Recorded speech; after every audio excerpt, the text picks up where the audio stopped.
सत्ता के गलियारों से होकर गुजरने वाली झूठ फरेब की बातें कैसे परोसी जाती हैं, कैसे दिखाई जाती हैं और कैसे समझाई जाती हैं, इस पूरे वीडियो में हम जिक्र करेंगे इन बातों का। नमस्कार, मैं मौजूद हूं दुर्गेश मिश्रा एक नए मुद्दे के साथ।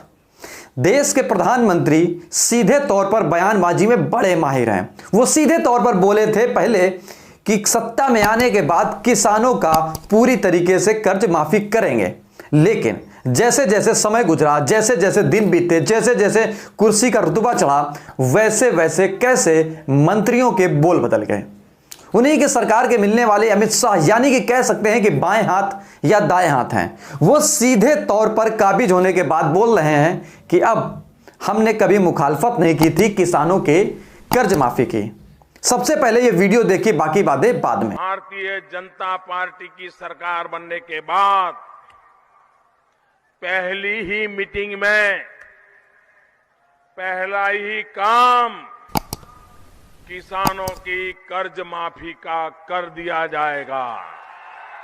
और मैं खुद इस काम को करवा के रहूंगा। ये मेरी जिम्मेवारी मान लीजिए। आप लोन माफ करने की भी बात कर रहे हैं। आप लोन माफी की जो बात कर रहे हो, हमने उद्योगपतियों के लिए, हमने कभी भी किसानों की लोन माफी का ऋण माफी का इकोनॉमिक फिलॉसफी में कभी भी किसानों की ऋण माफी की मुखालफत नहीं की। हमने कभी भी किसानों की ऋण माफी की मुखालफत। जी हाँ, वीडियो में आपने सुन लिया, समझ लिया और देख भी लिया।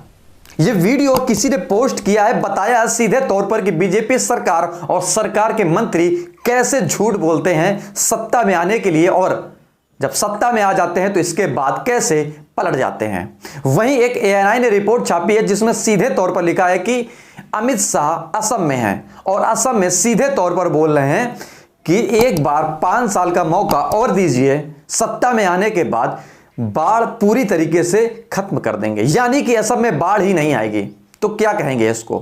क्या अब प्राकृतिक आपदाओं से भी झेलने के लिए पूरी तरीके से तैयार हैं, या यूं कहें कि चुनौती दे रहे हैं प्राकृतिक चीजों को?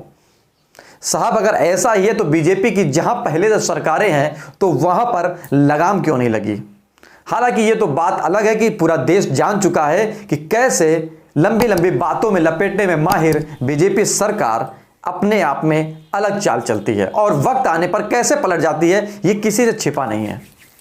हालांकि एक ममता बनर्जी है जो सीधे तौर पर टक्कर दे रही है बंगाल चुनाव में, और 2 मई को जो नतीजे आएंगे उसमें साफ तौर पर जाहिर होगा कि बंगाल में किसकी सीट काबिज होगी।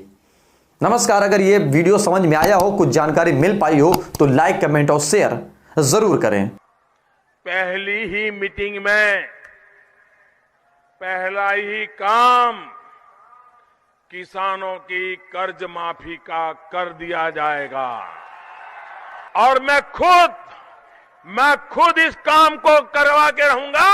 ये मेरी जिम्मेवारी मान लीजिए। आप लोन माफ करने की भी बात कर रहे हैं। आप लोन माफी की जो बात कर रहे हो, हमने उद्योगपतियों के लिए, हमने कभी भी किसानों की लोन माफी का ऋण माफी का इकोनॉमिक फिलॉसफी में कभी भी किसानों की ऋण माफी की मुखालफत नहीं की। हमने कभी भी किसानों की ऋण माफी की मुखालफत